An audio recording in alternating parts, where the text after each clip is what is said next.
நடிகரும் தேமுதிக நிறுவனருமான விஜயகாந்த் மறைந்து இன்றுடன் 2 ஆண்டுகள் ஆகிறது.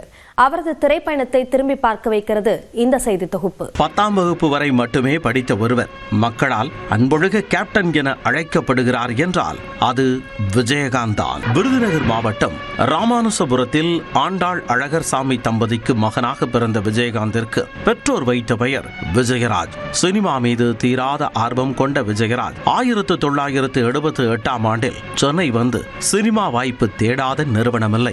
பல கட்ட போராட்டங்களுக்கு பிறகு MA காஜா இயக்கத்தில் இனிக்கும் இளமை என்ற படத்தில் நாயகனாக நடித்தார். அந்த படத்தில்தான் விஜயராஜ் எனும் பெயர் விஜயகாந்த் என மாற்றப்பட்டது.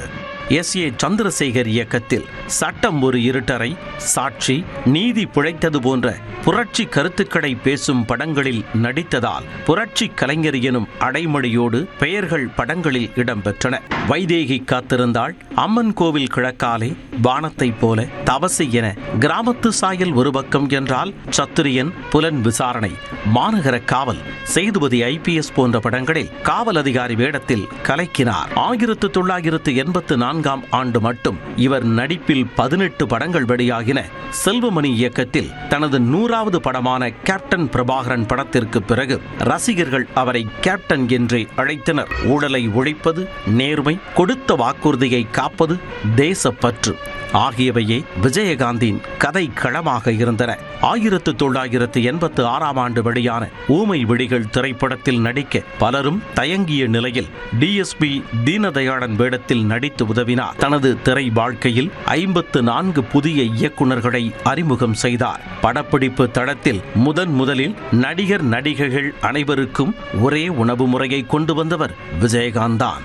1999ஆம் ஆண்டு முதல் 2004ஆம் ஆண்டு வரை நடிகர் சங்க தலைவராக செயல்பட்டு மலேசியா மற்றும் சிங்கப்பூர் உள்ளிட்ட நாடுகளில் கலை நிகழ்ச்சி நடத்தி நடிகர் சங்க கடனை அடைத்தார் விஜயகாந்த். நலிவடைந்த கலைஞர்களுக்கு உதவிகள், ஓய்வூதிய திட்டத்தையும் அறிமுகம் செய்தார். கமல், ரஜினி என இருபெரும் நட்சத்திரங்கள் உள்ளபோதே தனக்கென தனி ரசிகர் பட்டாளத்தை உருவாக்கியவர் விஜயகாந்த். 150க்கும் மேற்பட்ட படங்களில் நடித்துள்ள விஜயகாந்தின் திரை வாழ்க்கையை பாராட்டி பல்வேறு விருதுகள் வழங்கப்பட்டுள்ளன.